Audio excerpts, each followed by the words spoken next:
Hi అండి. అందరూ ఎలా ఉన్నారు? Welcome back to my channel Swita sisters. ఇప్పటి కాలంలో అందరికి చాలా మందికి వేధిస్తున్నది వెయిట్ గెయిన్. సో, అటువంటి వారు ఏం చేస్తే తగ్గుతాము? ఎలా తగ్గాలి? అనే టెన్షన్సే చాలా ఎక్కువైంది. మనం ఎన్ని ఫుడ్స్ తీసుకున్నా, ఎంత ఎక్సర్సైజెస్ చేసినా తగ్గట్లేదు అన్న వాళ్ళ బాడీ కండిషన్స్ అయితే కొంతమందికి మాకు టైం లేదు, మేము ఫుడ్ మెయింటైన్ చేయలేము, మాకు కుదరదు. సో, మా వర్క్స్ ఉంటాయి, మేము బిజీగా ఉంటాము అన్న వాళ్ళకి హెల్తీగా వెయిట్ లాస్ ఎలా అవ్వాలి అనే వారి కోసము ఈ డ్రింక్. మీరు ఈ డ్రింక్ ఫస్ట్‌లో ఇనీషియల్‌గా మీరు బాగా తగ్గాలి అనుకుంటే డైలీ ఎర్లీ మార్నింగ్ లేవగానే ఒక గ్లాస్ తాగండి. అండ్ పడుకునే ముందు ఒక గ్లాస్ తాగండి. లేదు మేము కొద్దిగా స్లో అయినా పర్లేదు అనుకుంటే డేలో ఒకసారి తీసుకోండి. బట్ ఇది డ్రింక్ తాగిన తర్వాత మీరు ఒక 2 అవర్స్ వరకు ఏమీ తినకుండా, తాగకుండా ఉండేలాగా ప్లాన్ చేసుకోవాలి. సో, ఇప్పుడు నెక్స్ట్ ప్రాసెస్ ఏంటో చూసేద్దాం రండి. ముందుగా అయితే స్టవ్ ఆన్ చేసుకొని పాన్ పెట్టుకోండి.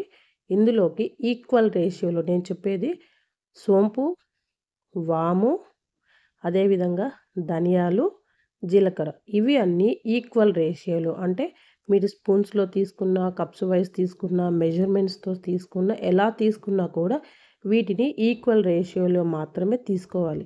ఈ నాలుగిటిని వేసుకున్న తర్వాత లో ఫ్లేమ్‌లోనే పెట్టుకోండి. ఇవి మాడకూడదు.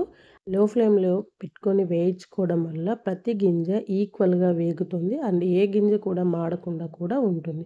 సో, ఈ ప్రాసెస్‌ని మనము స్లోగా చేసుకోవాలి. ఇందులో మనం వాడే ప్రతి ఐటెమ్ కూడా, ప్రతి పదార్థం కూడా మన డైజెస్టివ్ సిస్టమ్‌కి మంచిగా పనిచేసేదేనండి. మీరు ఈ ధనియాలు తీసుకున్నా, వాము తీసుకున్నా, జీలకర్ర తీసుకున్నా, సోంపు తీసుకున్నా, మన స్టొమక్‌లో ఎటువంటి ప్రాబ్లమ్స్ ఉన్నా కూడా రిపేర్ చేస్తుంది. అండ్ మోషన్ కూడా సరిగ్గా రాని వాళ్ళకి కూడా ఇది చాలా ఫ్రీ అప్ చేస్తుంది. ఈ డ్రింక్ అన్ని వయసుల వారు వాడొచ్చు. కానీ పిల్లలకైతే ఇవ్వద్దండి. మినిమమ్ 20 ఇయర్స్ అబోవ్ ఉన్న వాళ్ళే యూజ్ చేయండి. సో, అప్పుడైతే వాళ్ళ స్టొమక్ మెటబాలిజం కూడా తట్టుకోగలుగుతారు కాబట్టి, సో, వాళ్ళు వాడితేనే ఇది బెటర్. ఈ 4 పదార్థాలు ఒక 70% వరకు వేగాయి అన్నప్పుడు, ఒక స్పూన్ మెంతులు, అదేవిధంగా 2 ఇంచుల దాల్చిన చెక్క కూడా యాడ్ చేసుకోవాలి. సో, ఈ రిమైనింగ్ 30% ఉంది కదా! సో, వీటిని కూడా ఈ 30% అంటే కంప్లీట్‌గా మనకు వేసిన పదార్థాలు వేగాయి అన్నంత వరకు వేయించుకోవాలి. ఇది ఎలా ఐడెంటిఫై చేయాలి అంటే ఇంట్లో మంచి సువాసన వస్తుందండి వేయిస్తున్నప్పుడు. సో, అంత బాగా ఉంటుంది. అండ్ మీరు కలర్ కూడా మీకు తెలిసిపోతుంది. సో, అలాంటప్పుడు మనము స్టవ్ ఆఫ్ చేసుకోవాలి. స్టవ్ ఆఫ్ చేసిన తర్వాత వీటిని మీరు పెనంలోనే ఉంచకండి. ఎందుకంటే వీటిలో హీట్ ఉంటుంది కదా! సో, అలాంటప్పుడు ఇవి మాడిపోయే ఛాన్స్ ఉంటుంది. సో, వీటిని ఒకసారి వేగాయి అన్న తర్వాత ప్లేట్‌లోకి ట్రాన్స్‌ఫర్ చేసి చల్లారనిచ్చుకోవాలి. బాగా చల్లగా అయ్యేంత వరకు మాత్రమే ప్లేట్‌లో పెట్టాలి. ఎందుకంటే ఇవి మరీ స్టోర్ చేసుకోవాలి. అందుకోసం గోరువెచ్చగా ఉన్నప్పుడు కూడా గ్రైండ్ చేసుకోవద్దండి.